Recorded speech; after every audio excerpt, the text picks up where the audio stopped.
What's been the one most rewarding part of the Shermans Long Release? I'm sure there's many things, but what stands out to you the most? The most rewarding, I'd say just the satisfaction of sitting in the room, in the screening, in the theater with my colleagues, the actors, the crew, watching it and seeing the response from the audience. And I know a lot of filmmakers don't really like to watch their films after they're done, and I don't necessarily sit back in my own home watching my own films, but I love sharing it with people. I love seeing them laugh when you're supposed to be funny. I love them, being, in awe when the score and the overture starts, or when, they hear all the arrangements and the beautiful performance and dancing and by the actors. So that's that shared experience that there's no way I could have made this film on my own. Like, I needed to have people to sing, dance, act, write the music. There's nothing. I just felt like all I had to do was put these talented people together and watch them play, and seeing them share that experience and seeing them get other work because of it is something that is probably the most rewarding for me.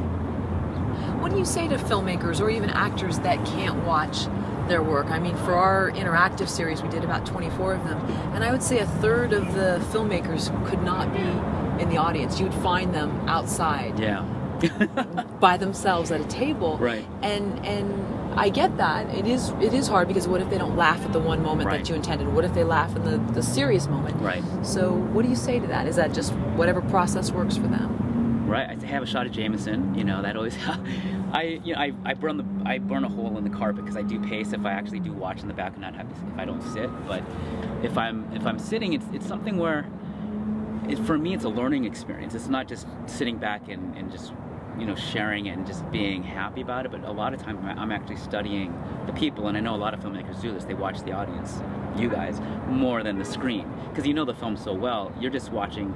Now, how why does this scene still feel long? Like, I did test screen it, and so now I feel it's in a good spot, but sometimes I'm watching it, like, you're still learning about the pacing, about stuff. You're still learning about other things, and watching the people when they're, engaged, you can tell, and you can tell when some are, each audience is different, but I can tell certain areas that now, based on that kind of feedback, I'm learning for the next film how to kind of tweak and play with the different kind of film language lessons that I've learned from this one into the next one. So maybe filmmakers then should take it as a way to be sensitive, even if it's just nothing is said, but just sort of the mood of the audience, and then they can pick up what's working, what's too long.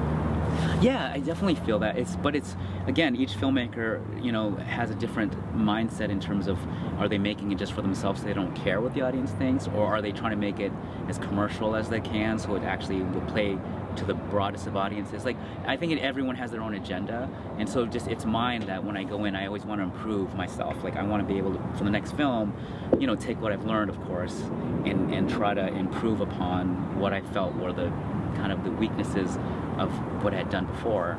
And a lot of that is watching it with other people to kind of feel their response, their innate, immediate response, versus reading even a review, because sometimes reviews are always, a day later, a week later, after they've sat and actually thought about the film. But when you're actually there with the people, you can really tell how they feel about it. Do you think most filmmakers are as intuitive as you are?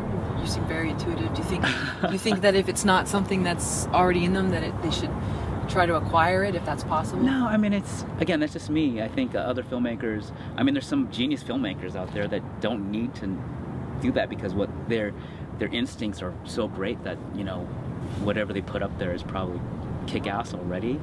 But I'm that, one where it's like, I know I could have done better, and I feel watching it with that audience will pinpoint some of those areas. And again, it's also seeing where it works very well. Like, cool, like that worked, and what did I remember when I did that scene? What kind of lessons did I remember, like, to kind of like those lessons keep in your pocket, because those work,